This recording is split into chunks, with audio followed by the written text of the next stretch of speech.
Oh, Oh, right. Yep. now we are. Now we're Now now we now are. we're live. Good afternoon or good evening, everybody. We are here to discuss the European Union debate. I'm joined with Captain Andy and Vivity Report, Yep. and we're going to discuss all of the stuff surrounding the European Union debate. Hi, guys. How are you? Pretty good. Yeah, I'm pretty good. So yeah, I'll just drop yourself the link now.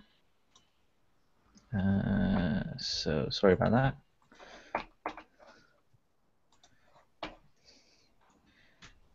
There you go. So yeah. Anyway, so I believe Eric, you wanted to start off with the fact that this has been quite a divisive. Yeah. No, I wanted to ask you guys, because obviously I'm not in the country, so before we start talking about the issues, I was hoping to ask you guys what were your kind of personal experiences. You know, have you spoken to anyone on the street? What have you heard people talking about? What kind of leaflets have been dropped through your door? You know, that kind of personal thing. How have you been seeing this, Andy? How have you? What has your Uh, experience been? well, I mean, most people I know, certainly on social media, seem to be in favour of remaining. Um, there's a couple of people who want to leave, and they're spouting the same sort of bullshit everyone else seems to be spouting about the Leave campaign, things like the 350 million a week argument, which is actually untrue, and various gibbering on about the EU being undemocratic, which isn't true either. The EU is actually the European Parliament, the European Commission, all that is all elected. Um, so I mean, I voted Remain earlier today. So Hmm.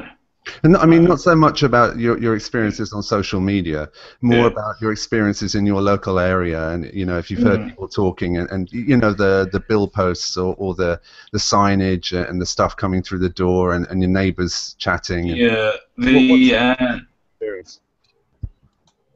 yeah, there's Leave banners all over the place. There's Leave posters and graffiti all over the Chester area, or at least in the bits I've been to.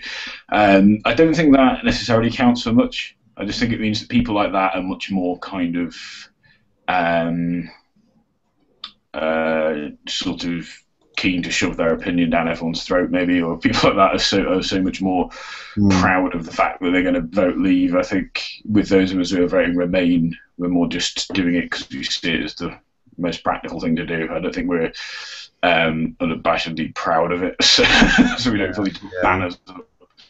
Um, Yeah. yeah. I mean, in terms of myself at work, there have been quite a few people saying that we should leave and we should be brave and believe in Britain and leave. And then you've got a lot of people who just like, there one or two of my colleagues that are quite young. They watched a documentary and that changed their mind, Oh and they God. decided that they wanted to vote leave based on that.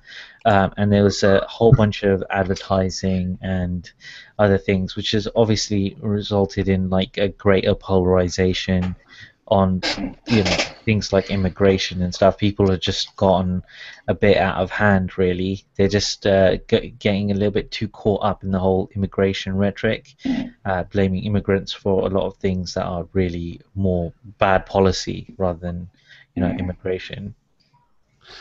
Yeah, no, that I think that's the Brexit movie, the well-known Brexit movie, which was more or less a propaganda piece on behalf of leaving the European Union, right?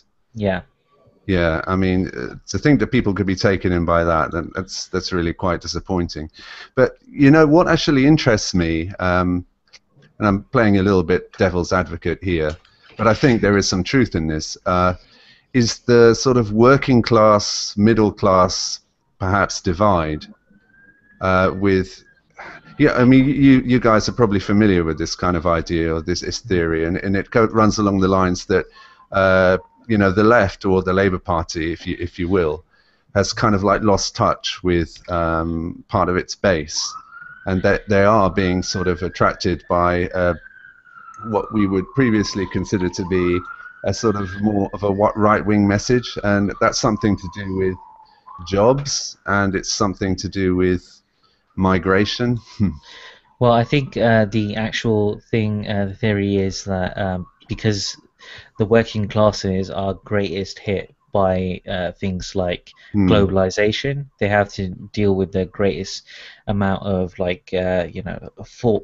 blowback from those particular things, that they feel that the Labour Party aren't actually addressing their concerns. And whereas globalization could be greatly mitigated by investment in local infrastructure, training people up, bringing up their skill set so that we can give them to more skills jobs and bringing in more skilled industries within the UK, either developing them from the grassroots or bringing in investment. Labour has not really, before Corbyn, had not really been in their corner, and Labour also fed into the anti-immigration rhetoric when it first popped up. So, people are focusing all of their anger with globalization onto immigrants rather than that. And that's why UKIP is picking up so many of their votes. They say the so-called blue Labour. I mean, I think it's a bit patronizing, to be honest, to think that all working class people are stupid enough to get pulled in by that kind of stuff. But I mean, maybe there is some truth to it, I guess.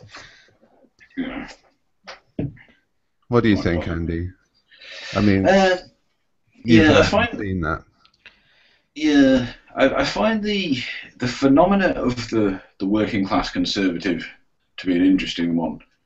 I think what's unfortunate is, and this is one of the problems with hierarchy, the problem with the whole idea of privilege and everything, is that often it's the people with privilege who have the most access to education and information, and sometimes this presents a problem if you're working class, because if you don't have access to an education through no fault of your own, you can't always understand what's going on in the world, understand things like economics and so on, and foreign policy. And what happens then is, of course, you become an easier target for hard right parties. And this doesn't apply to everyone in the working class, because we still have plenty of working class support for parties like the Labour Party and so on. But I think there is a definite niche within the working class that is susceptible to this sort of thing, that is going to believe this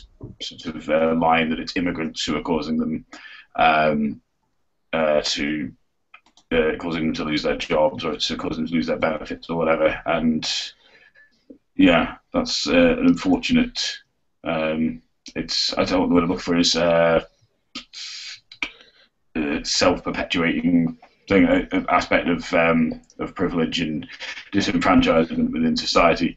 So people end up oppressing themselves. They end up voting for their oppressors because they don't have quite an understanding of who's oppressing them.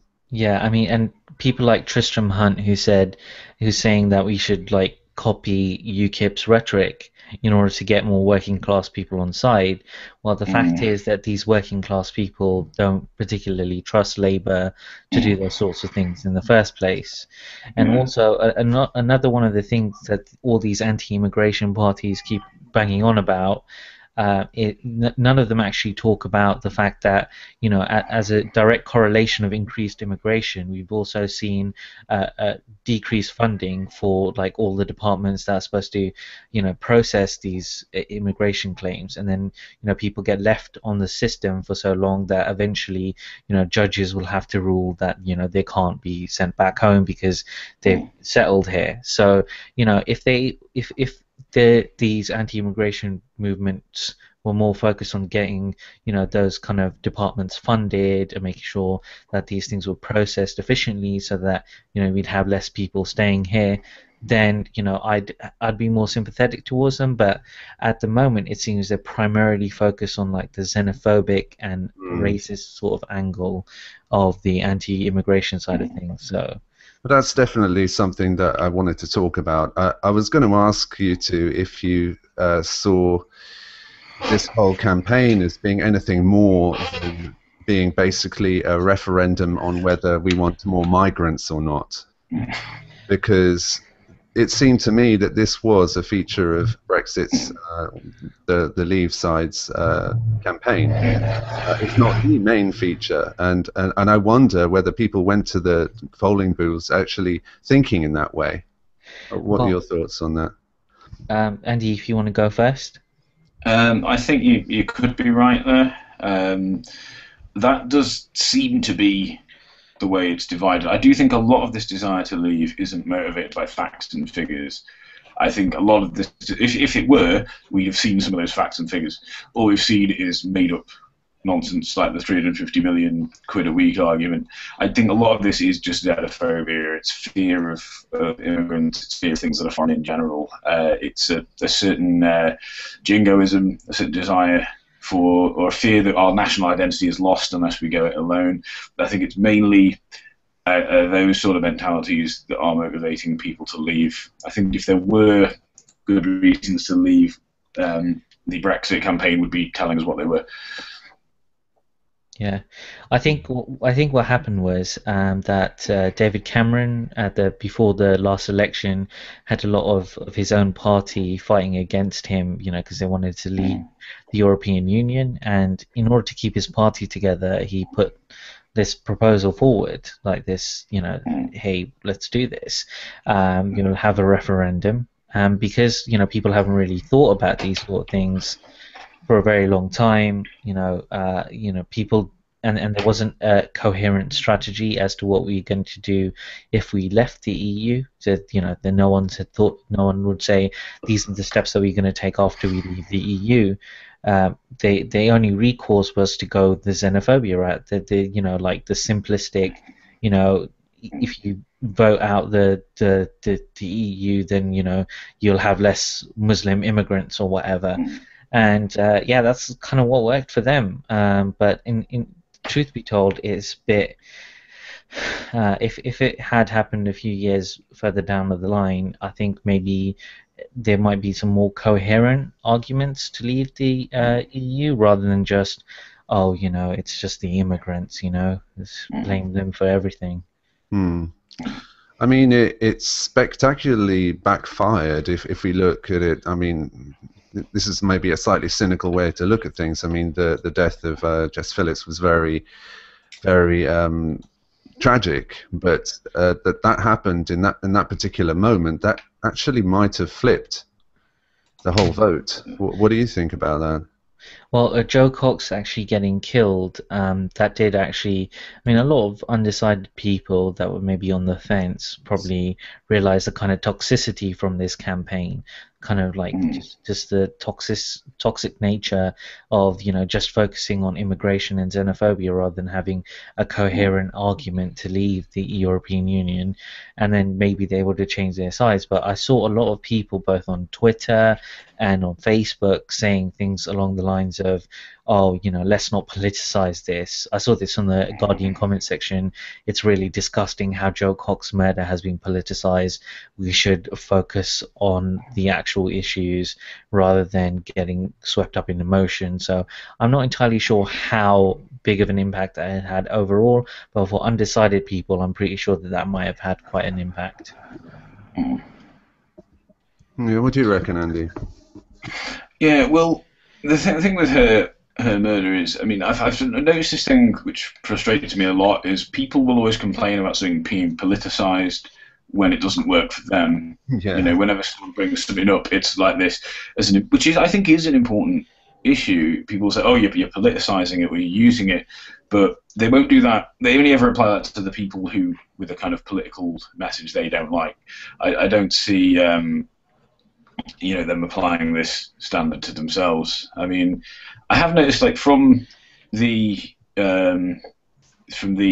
Leave side, not only have we had this horrible murder of Jo Cox, we've had another MP, her children were threatened, and her grandchildren were threatened over Twitter, and was it true that a plane flew over Jo Cox's funeral with a banner saying "Vote Leave"?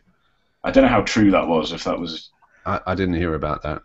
I saw an image of it. I don't know. I don't know if it was like photoshopped or if it was true or not. But Brexit campaign criticised after flying a plane over Jo Cox service. Yeah, that happened. That's been confirmed by the Telegraph, the Daily Mail, and the Irish Times. Yeah, I mean, that's just so disgusting. That's trolling someone's funeral. Yeah. And now you might say, well, this doesn't reflect everyone who votes Brexit, and of course it doesn't. And if you want to vote Leave, I'm certainly not going to hold you accountable for this sort of thing.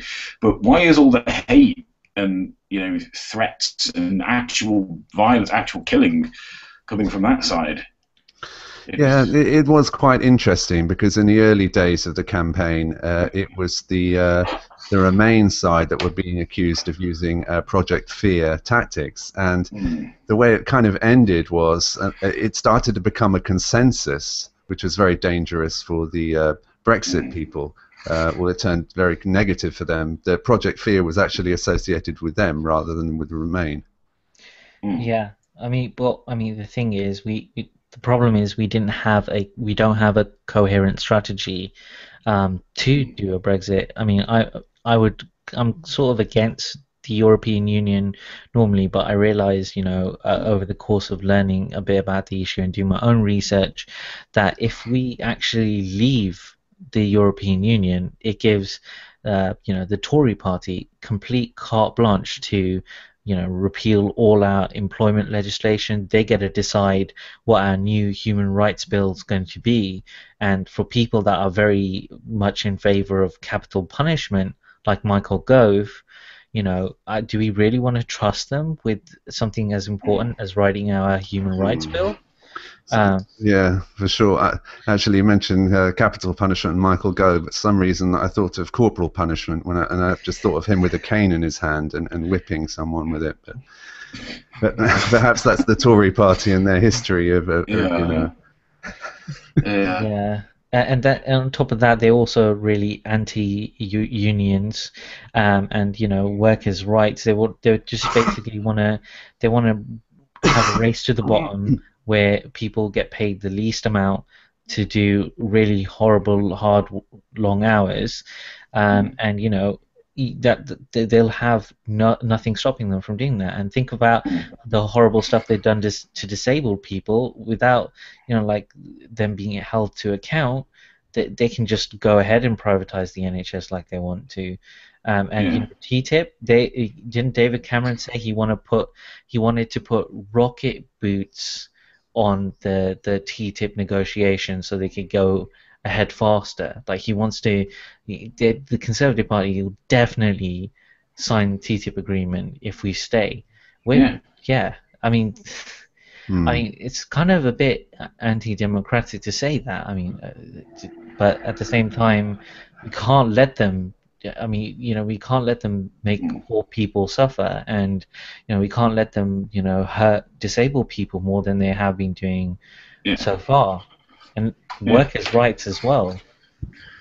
Yeah, well, that's it. I think, as well, it's like you were saying, is that this isn't, I don't think, really about the EU. I think it is more about immigration and so on. I think that's more what they're trying to play at here. And the fact is, we can leave the EU in the future. If we decide after a few years we're not happy with being in the EU, we think, yeah, maybe we should have left, we can still leave.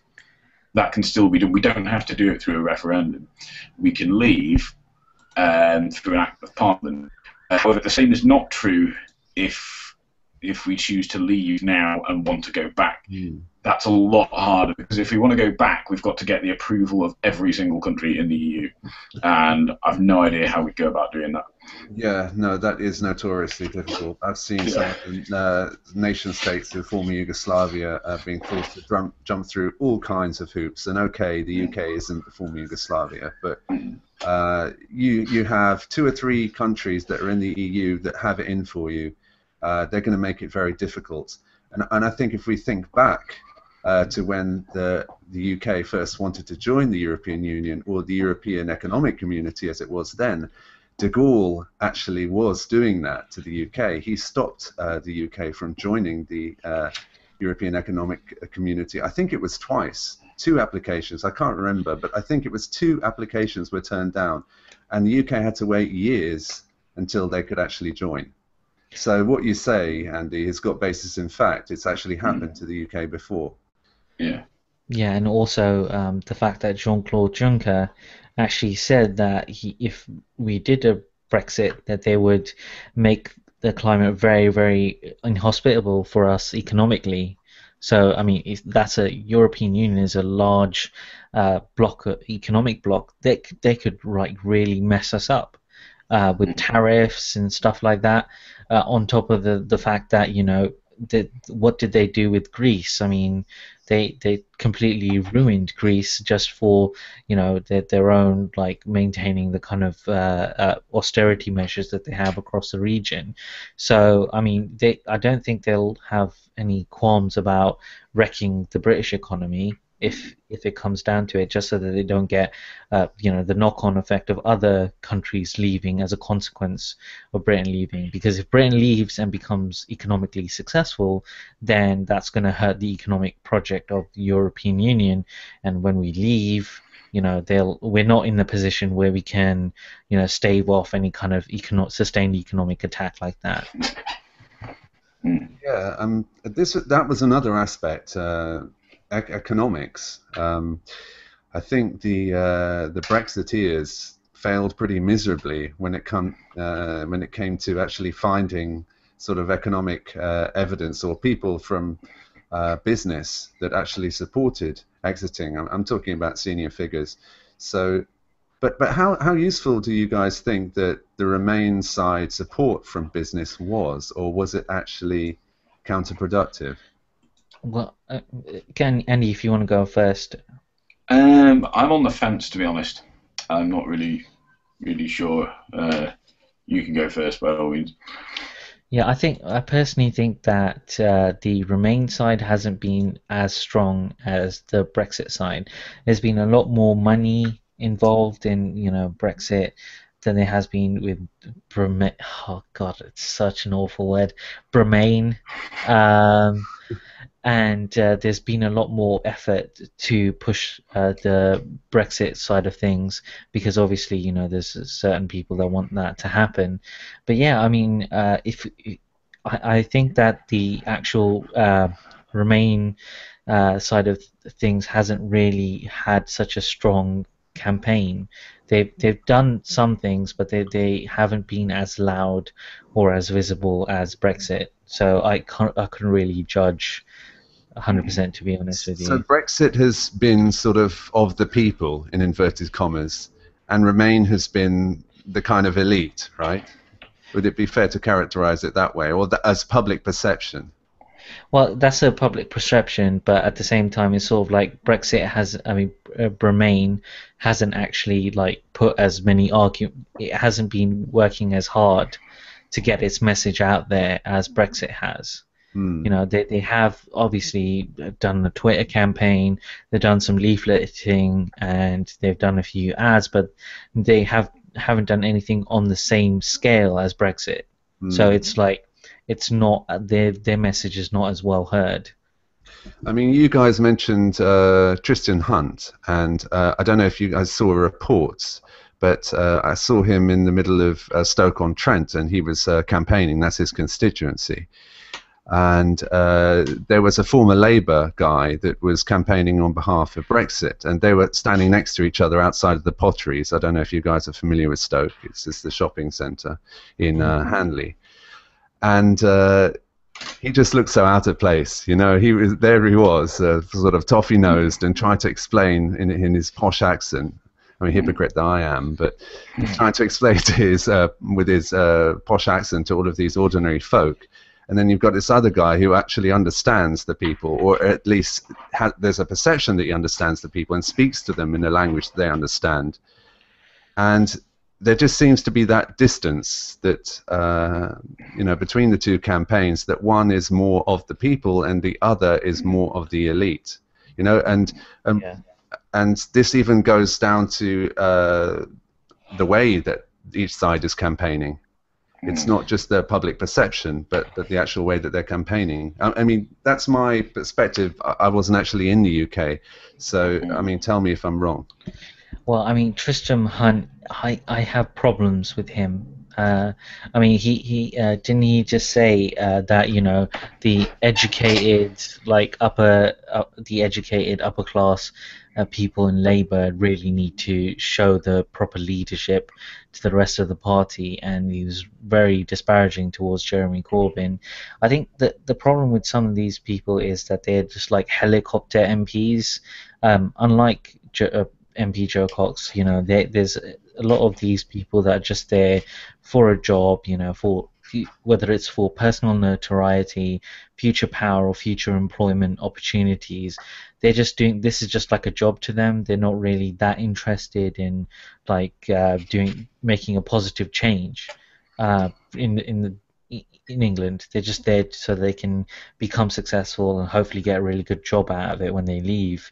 But yeah, I think that's a lot of those types of people stood at the forefront. You know, like you got your you know, David Cameron types and stuff, and your really posh toffee MPs standing up for Remain. Oh God, no! Why did I say that again? But yeah, you know, it's sort of what happens. Remain on the brain. Yeah. Yeah. Yeah, I mean, what about other sort of connected issues like sovereignty? Have you heard a lot of debate about that, and do you think that's been a consideration?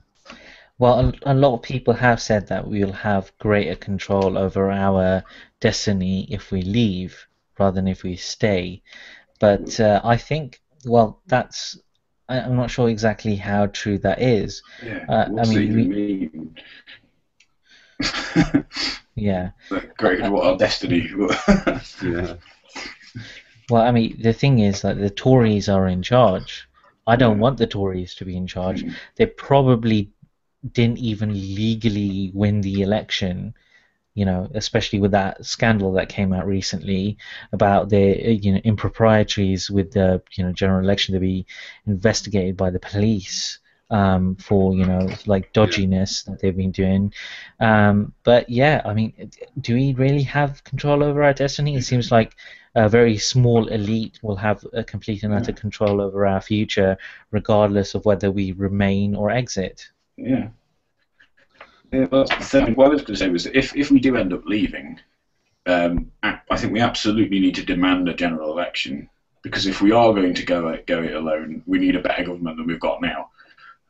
You know, we're absolutely doomed if we go it alone from the EU with the government we've got now. So if the government we've got now, you know, if we leave the government we've got now, we need to demand, absolutely insist upon a general election so we can get a proper government that might actually stand a fighting chance of leading us in our destiny, which is such a vague concept. Like, so you can take control of your destiny. There's no specifics given. Like, that's what I mean. Like, what do they even mean? They're not giving any specifics as to how we will have greater control. Like, what we will be able to do that we can't do now, and how it will be better. It's appealing to vague jingoism, I think. Yeah, I think the ramifications, I mean, even we're not aware of the potential ramifications. Well, we are aware of them, but, you know, this time tomorrow, the government could be gone. Boris Johnson could be in the middle of being sworn in, you know, but I was going to talk about that a little bit later on as there's under kind of like what happens next type of thing. But to go back to a little bit more concerning the sort of sovereignty argument, and did you guys have the misfortune to see the Sargon Thunderfoot debate? No, I didn't want to. Sorry. I saw a clip on Christy Winter's channel, but that was it. I really didn't want to subject myself to that kind of torture. You know, the bad thing about that debate was you were bound to agree with one of them. You know, you were stuffed. You would have to like agree with one of them, and that is a real pain. Go on. But the thing is, Thunderfoot supports remaining because he is a British person working in Europe. It's just self-centeredness. It's just he may be supporting the right thing, but he's not doing it for the right reasons. He's just doing it because he's the selfish asshole who wants to be able to carry on enjoying the freedoms he has. He has the freedom at the moment to travel between various EU countries, which he does for his work. He is able to work on. Working abroad is a lot more complicated if if we're not part. So working on the continent is a lot more complicated if you don't have the correct kind of visa. You have to get a faff around getting a visa, whereas if we're in the EU, it's a lot simpler. So I just think Thunderfoot's just looking after his own interests, really, and they just happen to tessellate with other people's interests. That was one of his main points, actually. He was talking about the visa, and actually, even though he was kind of representing himself, that's actually a very good point when it comes to business and bureaucracy and paperwork. Because international businesses or international corporations or what have you, and okay, they are kind of evil when we talk about them, but they do still provide jobs. If you make more paperwork for international corporations or businesses, they will choose to go to other countries. If everything becomes more difficult, they will relocate. So these are factors, and Sargon was actually trying to claim that everybody should be forced to get a visa, including tourists, to come to the UK. And I'm sure that he has absolutely no idea. Imagine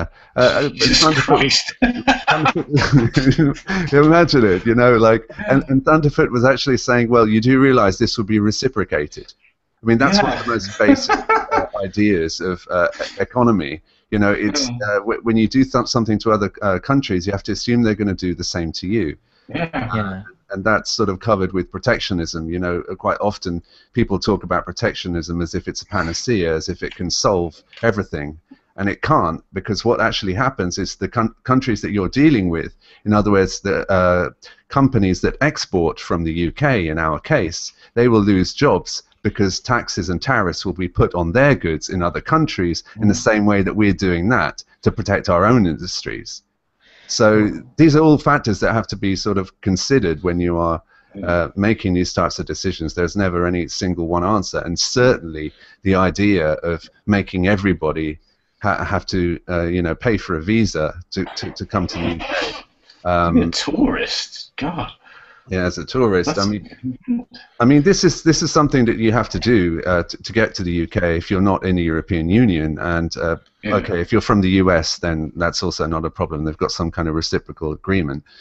But to make it difficult like that, and these, and the knock-on effects with business regulations and registering businesses and all the rest of it, all the bureaucracy, it's a really, really bad idea. But Sargon was kind of like sticking to his guns, and Thunderfoot didn't really know the detail. So he was just arguing from his perspective and trying to represent the fact that it would be difficult for him, even though he wasn't really saying that. Well, I mean, if you look at it this way, a lot of businesses actually have their European headquarters in London, in the UK, because it's halfway across the Atlantic, so there's the time difference isn't as bad, and also because you can reach all other parts of the European Union from here, and you can do it without having to get a visa.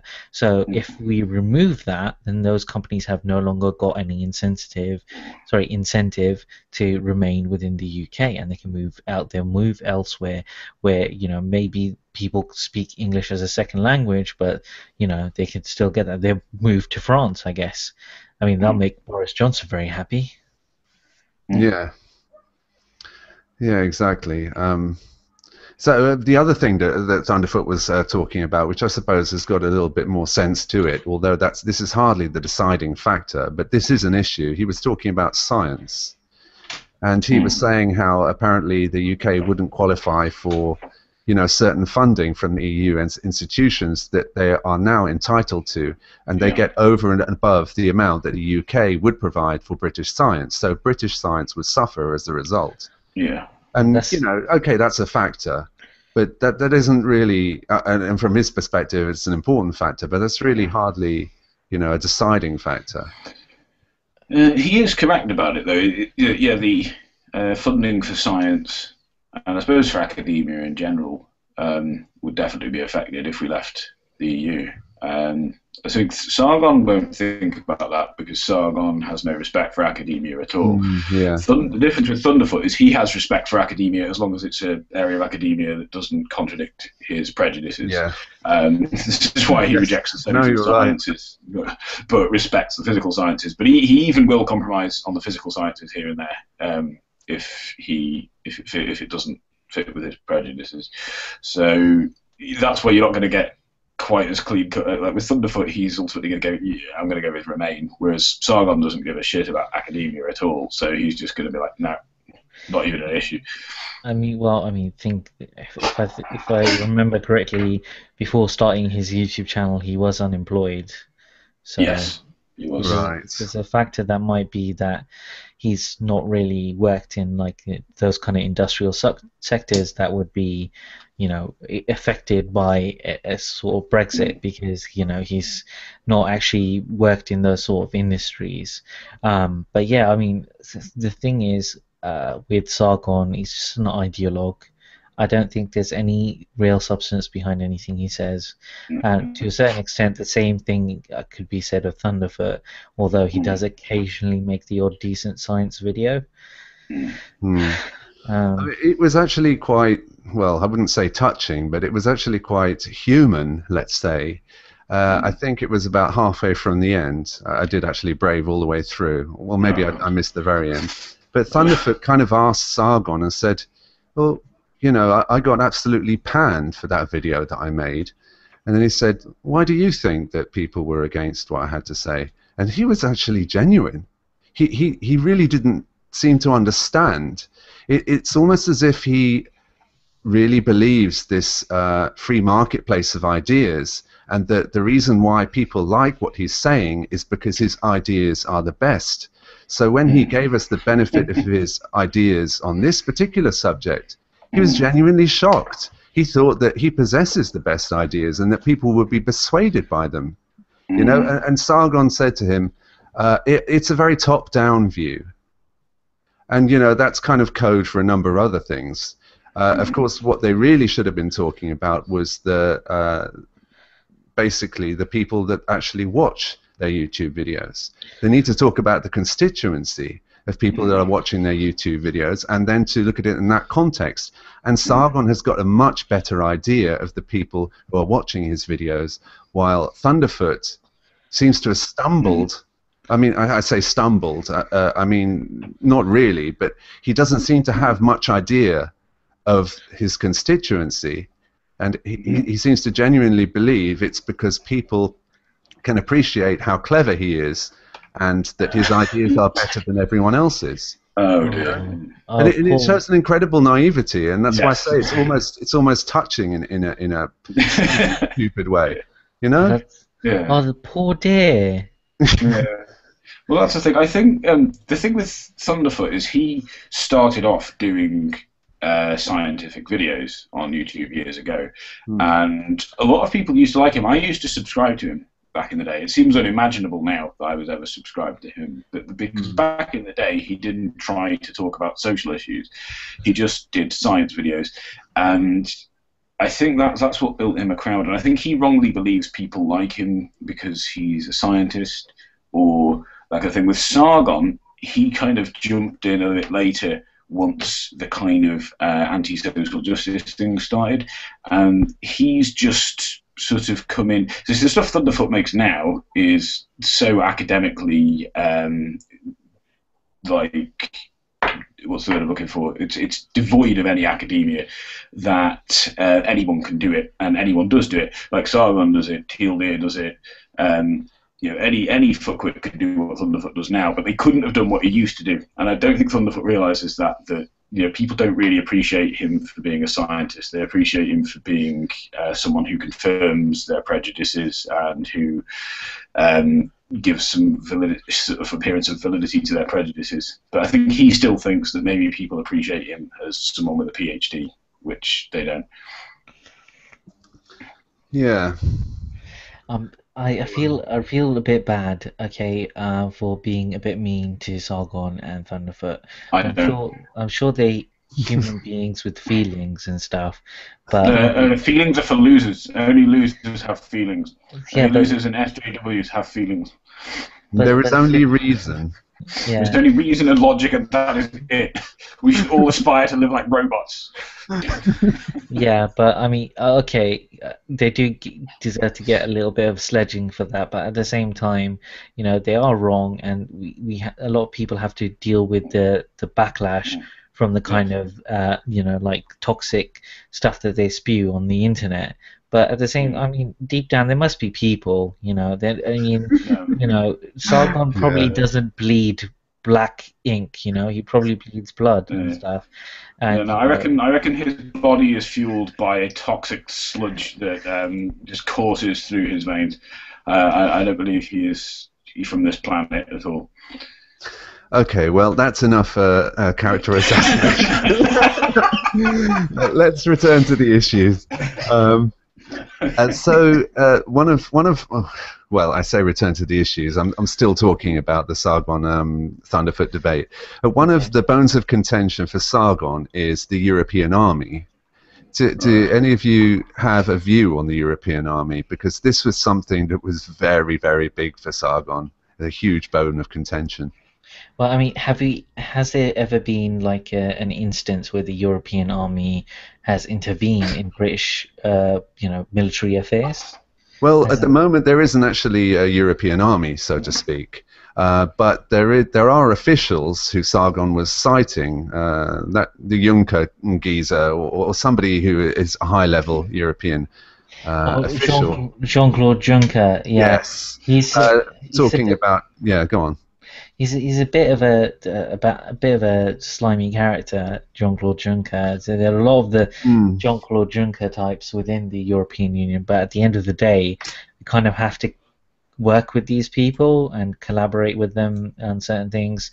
But yeah, I don't see what possible benefit Jean-Claude Juncker would get from, like, you know, militaristically invading the UK. Well, I mean, that was actually something that Sargon was sort of implying, and Thunderfoot started to scoff at the idea. I don't really know what... It was almost as if because we wouldn't be in the European Union that potentially the European army could be used against us in some way to threaten economic or diplomacy, at least. Not necessarily to invade our shores specifically, but I don't know. It didn't seem to be a very well worked out argument to me. But haven't we done military collaborations with other countries before, though, haven't we? Oh yeah, and there is a European peacekeeping force. That already exists, but there isn't a single European army. And Sargon was trying to, you know, go on about the European Union, European flag, European currency, and when you start looking at it like this, you're like thinking, oh, right, and then it starts ticking in your brain, and he's got you, basically, and he's talking about European army. In other words, the ending of nations, no more sovereignty. You know, that's the natural conclusion. And when you tot it up like that, it does actually sound quite logical. But I mean, well, they have the ECB, the European Central Bank. Yes, that was another one institution that he mentioned. They don't really need to, you know, threaten us with any militaristic, like, violence and stuff. They can literally screw us over just by using the ECB. Why would they need an army? I mean, this was just one particular point that they were arguing about. This wasn't something that Sargon was specifically claiming. He was just saying that it could be used against us in some way. But you see, what I couldn't understand about that, I mean, apart from the complete lack of any history on Sargon's part, because he's not old enough to remember Jacques Delors, who was making lots of similar types of arguments for the European Union to become one country. This was back in the late 80s and 90s, and nothing ever came of it. And he was also making these arguments concerning the European army.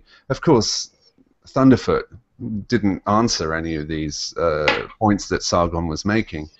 Another point that kind of occurred to me, I mean, we're familiar with the fact that we have serious problems with public spending and that we actually have to make some kind of cuts, even if they're not to the degree that that is being pushed.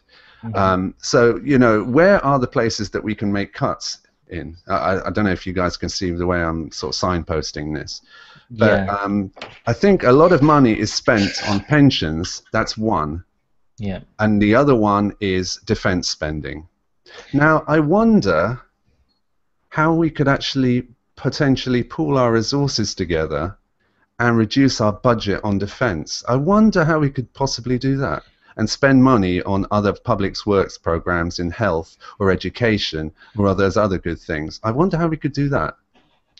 And wasn't that an argument that occurred to Sargon or Thunderfoot? You know, I'm afraid it wasn't. yeah. Well, I mean, the thing is, politically speaking, that would be suicide. Anyone thinking of like cutting pensions to the current pensioners, that Yeah, is. no, absolutely. I mean, I'm just bringing that up because this runs counter to the argument that it's a bunch of migrants who are coming and claiming the dole and spending all our money. If you look at the actual statistics, you'll see, and I'm not blaming pensioners for this, but you'll see that it's actually pensions that are taking up the most money from the Social Security budget. And Yeah. our other budget, which should be considered to be reduced, in my opinion, and in the opinion of a lot of other people on the left, I think, is the defense budget. And why can't the European army be one of those possible policies? Why I say policies? Something that could be Guys, thought I'm going to about. have to go, I'm afraid. Okay. Okay, I'm going cool. to have to go, guys. Sorry about Bye. that. No problem. No worries. Yeah. Yeah. Well, I mean, the European army. I don't know. Yeah. That was just something that occurred to me. I just had to get that off my chest. Let's not ramble on about that any longer than we have to.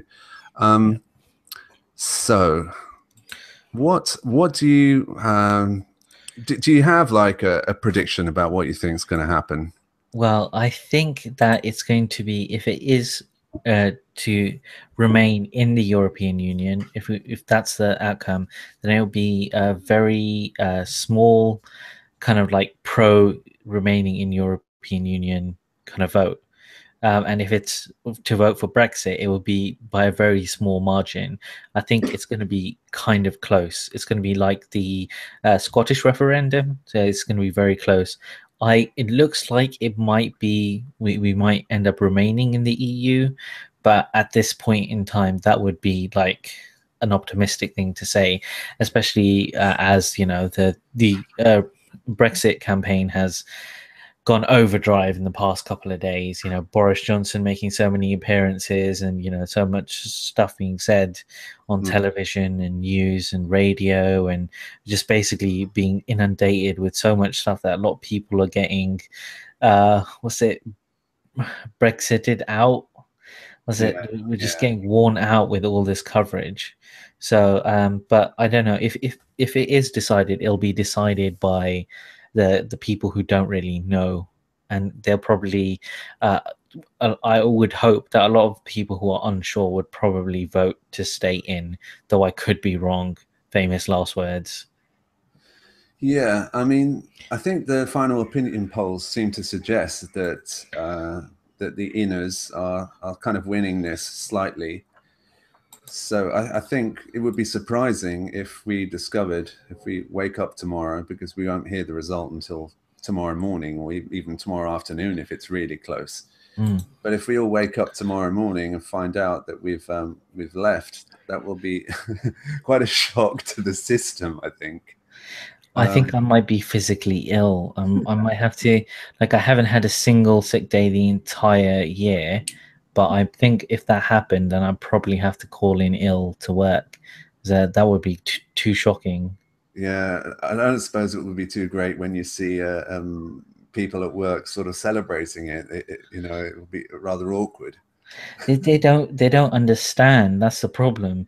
A lot of people are politically illiterate. They only really get the headlines of things. They don't actually, you know, study about these subjects and get into the nuance and the nitty gritty of, like, you know, the sort of stuff. They only really care about the headlines and, you know, that sort of thing. So Welcome to my world. That I could have said that myself.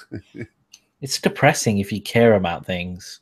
You know, like you turn around and you see all these people, they're like, you know, you're voting against your own personal interests. And on top of that, you're also voting in a way that's screwing over so many people.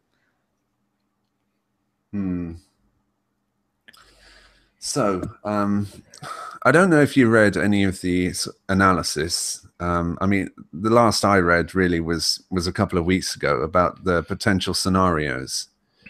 I'm led to believe that if the Brexit vote is lost, then Cameron will resign. And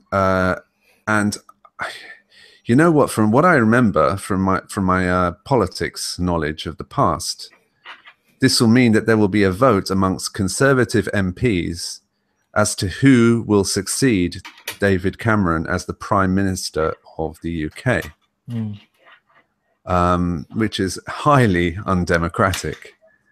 I mean, I'm not sure if the Conservatives would even think of going to the country. It would be unprecedented to do it that way, because of a referendum, or for democratic legitimacy. But I think a more likely scenario is a very narrow victory, or a narrow victory for Remain. And I also read that a very narrow victory for Remain could also see David Cameron being forced out. Well, I mean, if David Cameron is forced out, he'll be replaced by, well, who are the more senior people in the Conservative Party? I mean, if you think about it, that would be George Osborne. There'd be, you know, either Boris Johnson or Michael Gove. Well, they'll have that leadership election. I mean, it will take a while. They'll have some kind of a caretaker government for I don't know how many weeks, and then they will have a vote among the Conservative MPs. I mean, that's the way they used to do it. That's the way they got rid of Margaret Thatcher. Yeah, but I mean, I really hope that this results in us. I think that, you know, the Conservatives didn't really win the general election. They cheated. They, you know, took more funds than they needed. They broke the rules in order to win the general election. And if, you know, they shouldn't really be allowed to do this. If it does happen that we, I mean, this is what I'm saying is fair. I don't think this is what's going to happen. But, you know, if David Cameron does lose his leadership, just based on the fact that, you know, all these votes are in contention, we need to have another election. But I think I'm worried that if we do have another election, it'll be UKIP that wins. I would hope Jeremy Corbyn wins, but I mean, I've got the feeling that UKIP will. Well, you would think in this type of a situation that Jeremy Corbyn would stand to benefit. In these types of situation, the left and right, rather than the centre, usually gains. But because the left didn't actually wasn't a part of the Brexit or Lexit, even though there is a part of the left that is against remaining in the EU, that wasn't the position of Jeremy Corbyn. So you have to wonder how much a loss for the Remain side would hurt or benefit even Corbyn. I mean, it will make one big plus point for the Labour Party is that divisions inside the Conservative Party are absolutely deep. Now, all of the old wounds have been reopened. So the Conservative Party is in a lot of trouble. Yeah. But whether Labour will be able to benefit from this, you know, I'm not certain. And this could be Labour's best chance. I mean, this could be a chance for UKIP to in a following election to you know, really get in there, but this also could be Labour's big chance to be the largest party in Parliament the next general election. The problem with that is that the entire parliamentary Labour Party isn't behind Jeremy Corbyn. Now, I support Jeremy Corbyn. He's a good bloke. And I think that, you know, unfortunately, you know, he was the only one that was standing up for progressive values within that party election. but the fact is that he's being undermined by the people underneath him, like the Tristram Hunts, the like the really like Blairite types. If I think that if it did happen, that did happen, and there was like a call, you need to get behind your leader, they would rather scuttle the chances of the Labour Party than actually allow Jeremy Corbyn to become Prime Minister. I think that even though that would be a very stupid move, because a really Machiavellian mind would get behind Jeremy Corbyn, use him to get elected, and then once you're elected, then off his head and replace him with someone more Blairite looking, and then but I think that there's a lot of pettiness that has been brought about from the Blairite wing, because the general like the Labour Party membership didn't support their kind of candidate. Yeah, it would be very interesting. In normal circumstances, I would expect Labour to rally in this type of a scenario. If the vote is very close, or if the vote is lost and the UK goes out, because there is a real possibility of a right winger assuming control within the Conservative Party. The Conservative Party will again be in the media for sort of representing quite far right ideals, and the focus won't so much, of course they will still focus on Jeremy Corbyn, but the focus won't be just on Jeremy Corbyn any longer. It will be on the divisions within the Conservative Party and the right of the Conservative Party trying to dictate policy. Because the centrist, I mean, we find it amusing to hear Cameron being described as a centrist, but the centrist policies of Cameron were rejected. Yeah, I mean, well, it's a lot to do with his PR spin, isn't it? His PR basically puts him as a centrist, because that one time he was worried that people from ethnic minorities might. But this also, sorry to interrupt, but this undermines the argument by all the analysts and experts who bang on about how you have to be in the center to be able to win, and that they point to all of the last elections and they say whoever has the center space is the party that wins the general election. If Cameron, who is currently occupying the center space in the public mind or in the mind of the media, if he is replaced by somebody more right wing, and if Corbyn has just come off supporting Remain rather than taking the traditional left wing approach of being, more cynical about Europe, you might have, in theory, you might have some backbench MPs that were rebellious up until now starting to maybe fall into line, to start to pick up at some change in public mood and to support their leader on that basis, on the basis that they won't necessarily lose their seats in the next election, but they can come back with increased majorities and even a majority in the House of Commons. I mean, what I'm trying to say is that these things work off each other. Yeah. I mean, but there has to be momentum in the first place to be able to build up a head of steam for Jeremy Corbyn to really get the necessary support to have any chance of winning at the next general election. Yeah, I mean, I would really, really like something like that to happen, but at the same time, it's sort of like what I mean. Jeremy Corbyn is the last chance we have of having a progressive leader in charge of the Labour Party. I think if he does get replaced, he's going to get replaced by a Blairite, and that's the last chance we have of ever getting like any sort of public ownership of the railways, any reversal of the privatization of the NHS put through. We need someone who's actually willing to do something like that.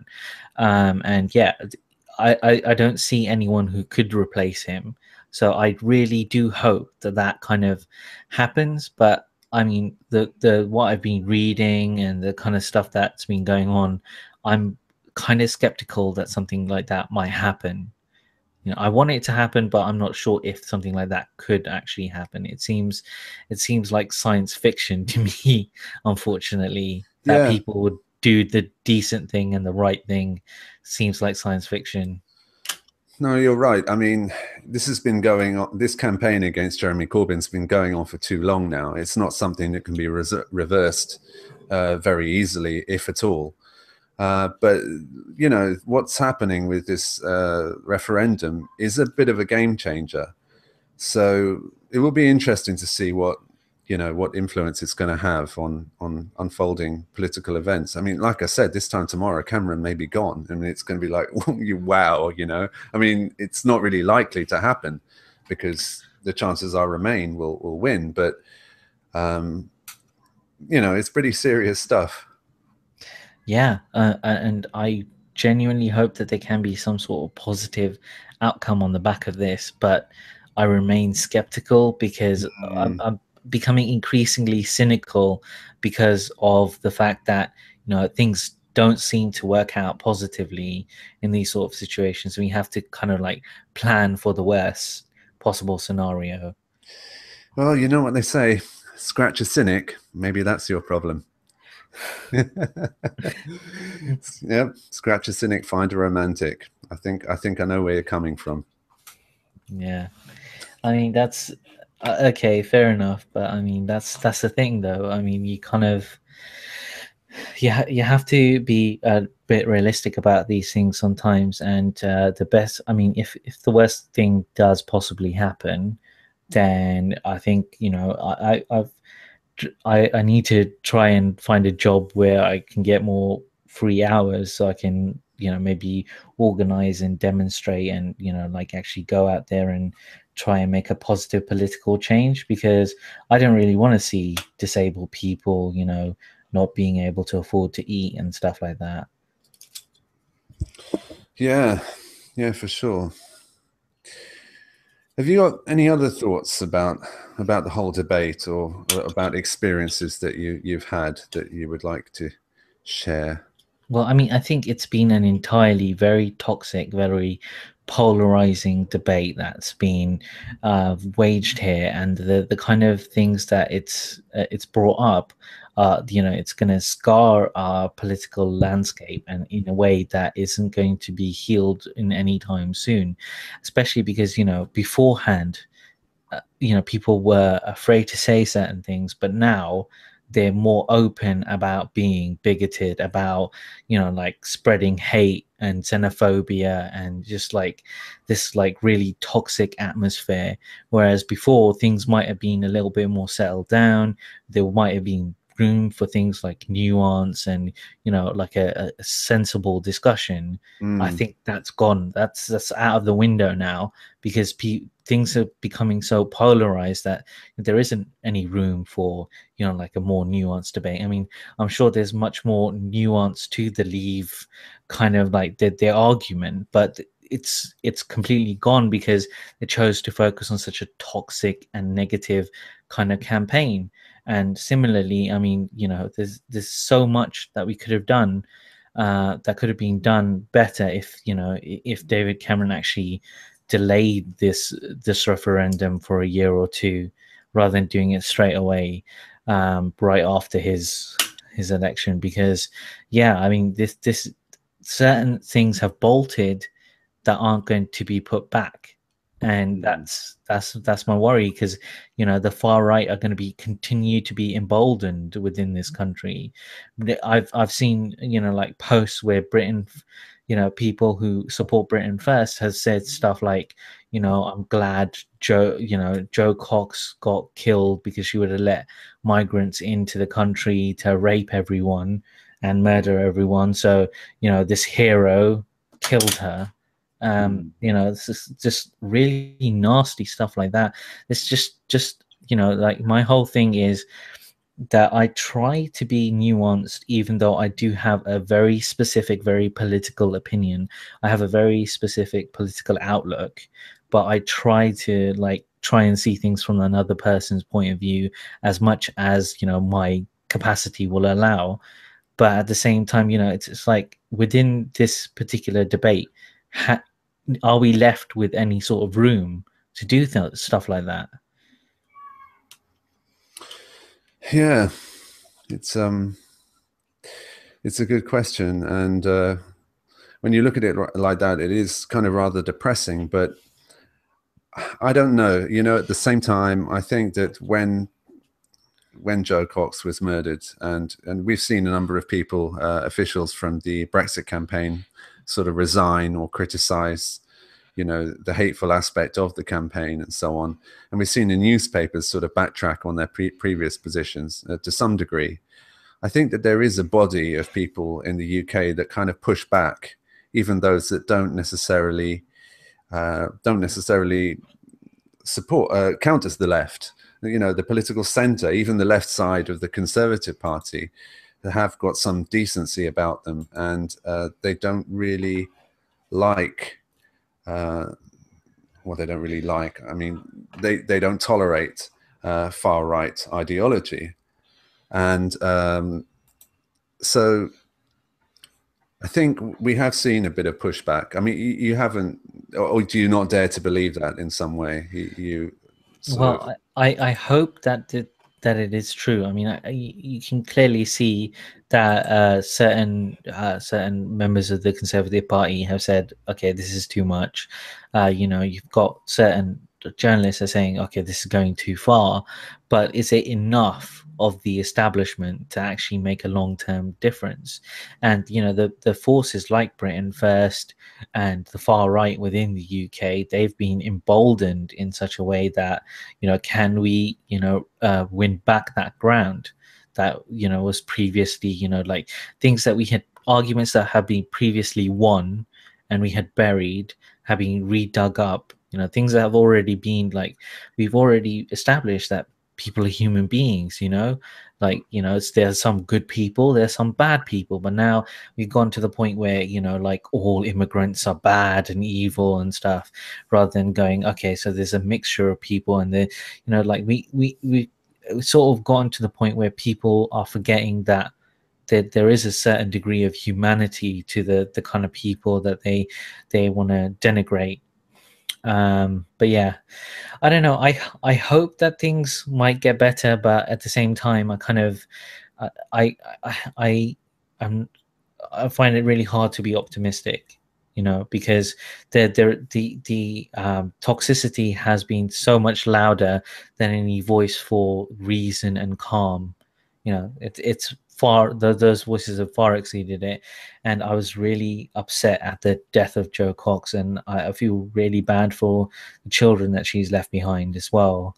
You know, that they're going to grow up without a mother, basically, and it's all because, you know, David Cameron just didn't have the courage of his conviction to hold his party together.